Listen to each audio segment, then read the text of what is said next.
with Dr. Edwards and Nicole, I think the initial conversation was about the need for educators who were also Black.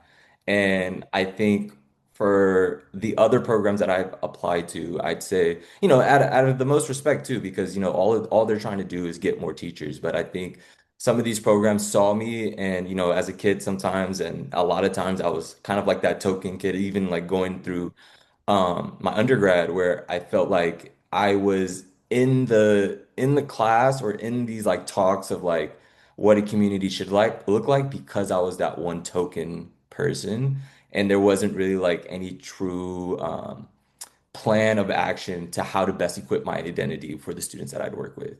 Where Nubu, when I sat and talked to Dr. Edwards and Nicole, it was a very much like we're doing this to get Black educators ready for communities that, not only help primarily Black communities, but also communities that help students who are going through racial isolation, similar to what I had experienced most of my educational. Like I tell people all the time, you know, I know what it's like to be a Black student who's in these communities where oftentimes you may be the only Black student.